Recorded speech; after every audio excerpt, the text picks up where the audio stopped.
Oh, that is perfect timing. That is perfect timing. Now, what this dog is doing is actually perfectly summarising the topic of today's video, which is Rishi Sunak's policies on trying to help people with the cost of living by taking a massive dump. Perfect.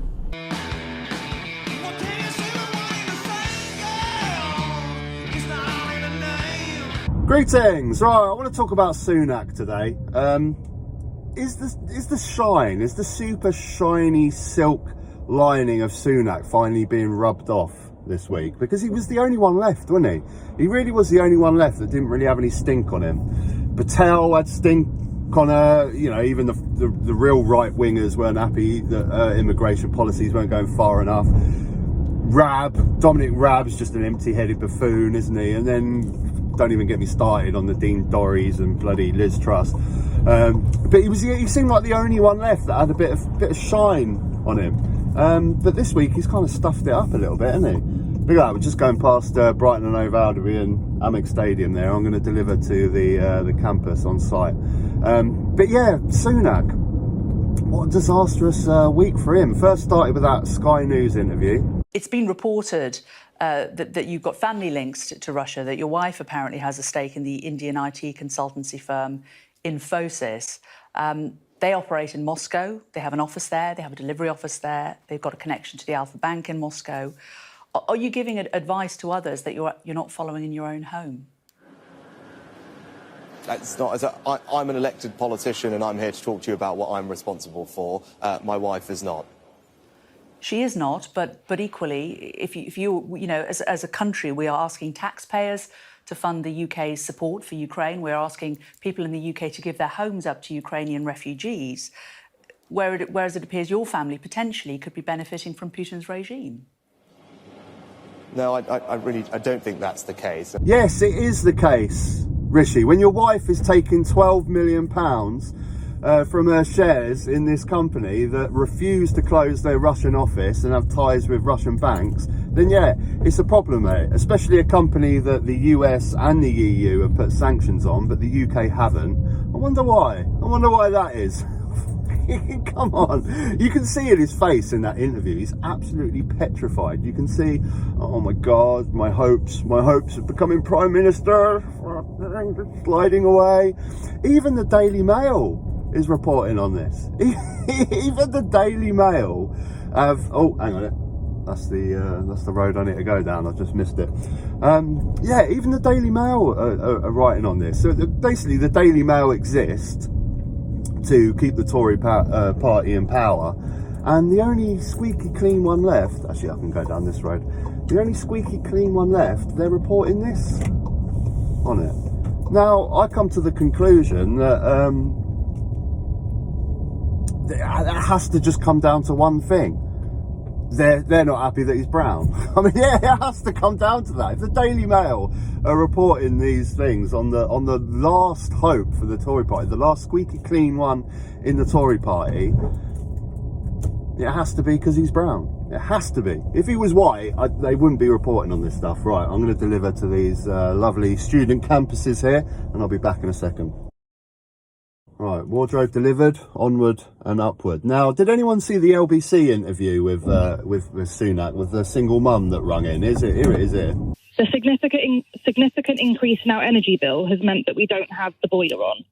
The lights are always off unless absolutely necessary, and when it's cold we wear jumpers and coats, and sometimes you can see our breaths when we breathe. Now, despite working a full-time job, I'm having to find ways to bridge the gap. I've started cleaning houses, and I spend every evening riding a bike, delivering for Uber Eats. I've managed to cut my grocery shop down to just £15 a week for an adult and 2 children, and I often go without myself to make sure the kids get what they need and they're fed. A £150 grant towards energy bills, which have risen by an average of £2,000 a year, just isn't going to cut it. I've just about been able to balance things up until this point, but I'm now facing paying out more each month than I'm making. What are you going to do to address the soaring cost of energy? And if you're not doing anything, please tell me what else you suggest I can be doing to help myself. Well, Hazel, thanks for your question. And look, I can't imagine how difficult your job is, right? I've got 2 kids as well, and I, have as I said, obviously my wife and other helped with us. So don't even go there, Sunak. Do not go there. You are a multi-billionaire. She knows you're a multi-billionaire. Do not try and relate to her problems just because you both have 2 children. Don't do it, mate. Just don't do it. Hey, the biggest problem that you have dealing with 2 kids is, I don't know, maybe the nanny calls in sick one day. That's the biggest problem that you have to deal with. You cannot relate to what her problems are. And when are politicians finally going to realise that everyone would just respect them far more if they were just honest? You know, I'm still not going to agree with your policies. I'm still going to think that you're doing terrible things for the country. But at least if you are honest, I might actually have a slight shred of respect for you. If you just came out and spoke to this woman and said, look, obviously, you know that I'm a very wealthy man and I can't relate to the problems that you're having with your money. But this is what I'm going to try and do to help you, even though what you're trying to do to help her is absolute rubbish. Okay, you're bringing in some tax cuts in July, which with the slight raise in minimum wage will probably bring a 3% rise to wages, when we all know that cost of living is going up by 8%. So pure maths just shows that you're talking absolute rubbish. But with everything that he's done this week, I can't forgive this next bit. He thinks us public are so gullible that we think that he drives an affordable Kia. That we face, the policies announced today will put billions of pounds back in the pockets of hardworking British families. Everything you've just mentioned is great for people who've got an income or who can afford a car, but whose car is that, Sunak? Because it's not your car, mate, is it? I can forgive everything else, but the audacity that he thinks we're so gullible that we think he drives an affordable Kia. Don't be ridiculous. Whose car is this? I swear, have they got like a garage somewhere for of affordable cars for when politicians need to do photo ops about petrol prices? You know, if you've seen many of my videos, you will know that I can't stand, more than anything in politics, I hate these PR stunts. I can't stand them. If you're going to tell us that you're going to cut tax on petrol, just tell us. Why do you have to go down to a petrol station with your fake affordable Kia and pretend that you know how to fill up a car with petrol? Look at the state of him. He doesn't know what he's doing. He's never filled up a car with petrol in his life. He's been chauffeur driven everywhere. He's probably standing there thinking, what? Am I supposed to do this myself? I'm getting diesel on my fingers. I thought a little boy with a duffel cap would come out and go, hello sir, all right governor. Let me fill that up for you. I'll clean out your exhaust pipes while I'm there. What a joke. What an absolute joke. This guy has never filled up a car with petrol in his life. And this just goes to show and goes to prove how insanely out of touch. But I can forgive that they're out of touch. Just be honest about it. I'd have far much more respect for you if you were just honest. I've never filled up a car in my life. We know you haven't filled up a car in your life. Just get on with it. everything you've just mentioned is great for people who've got an income or who can afford a car, but for people on benefits, particularly universal credit, which the OBR says will be effectively cut by 5% due to inflation in a year, they're not getting anything. Why not?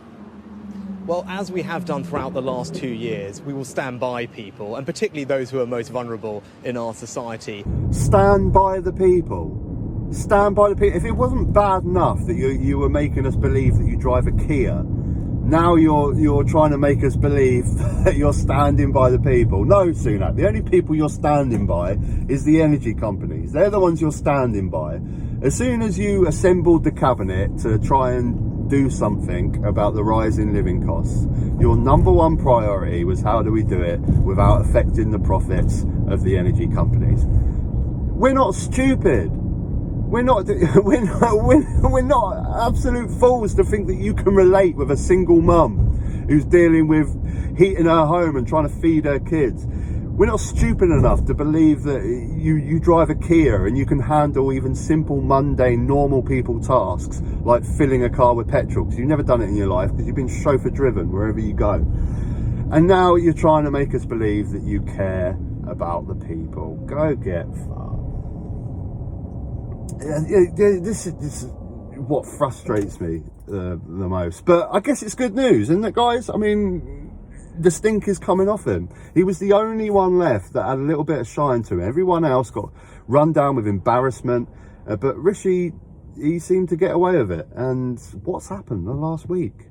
What has happened in the last week? Has someone done this on purpose? Because it seems like he's been bombarded with 3 different sessions where he's just looked like an idiot.